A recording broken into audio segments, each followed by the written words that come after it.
Le social en général occupe pratiquement la moitié du budget de la collectivité départementale. Le social, c'est la petite enfance jusqu'au vieillissement, jusqu'aux EHPAD.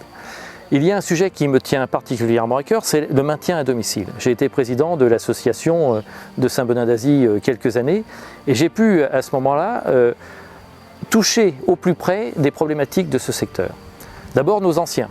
Ils méritent de pouvoir vivre dans leurs murs et dans leurs meubles, si c'est leur souhait, le plus longtemps possible. Pour cela, ils ont besoin d'accompagnement. Donc ce qu'on appelle les aides à domicile. Les aides à domicile font un travail extraordinaire, difficile, mal rémunéré. Il faut vraiment prendre le dossier à bras-le-corps. Cette majorité ne l'a pas fait, malgré nos demandes depuis quelques années maintenant.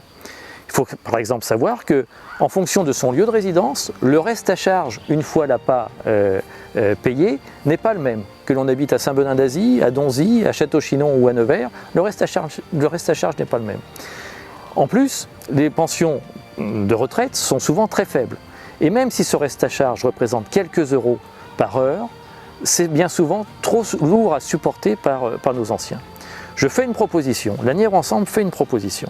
À l'image de ce qui a été fait en Corrèze, c'est que jusqu'à 1 200 euros de retraite, le reste à charge soit de 0 pour nos anciens.